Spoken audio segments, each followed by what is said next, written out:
আমরা এখন ঘোর কলিযুগে বাস করছি। এই যুগে কেউ ভালো কাজ করছে, কেউ খারাপ কাজ করছে। তো আমরা যখন খারাপ কাজ করতাম বা খারাপ পথে যেতাম, আমাদেরকে অনেক সাহায্য করেছে আমাদের বাবা মা, আমাদের শিক্ষক।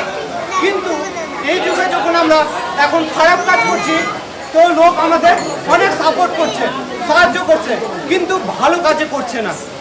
তো এই দুঃখ কষ্ট জ্বালা যন্ত্রণা থেকে যদি তোমরা মুক্তি পেতে চাও, তাহলে তোমাদের কাছে একটাই উপায়, একটাই নাম, সেটা হলো হরিনাম।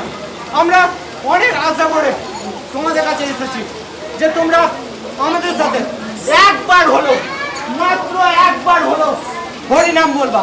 তাতে আমরা যতটা খুশি হব, আমাদের থেকে লাখ লাখ কোটি কোটি খুশি হবে ভগবান। তো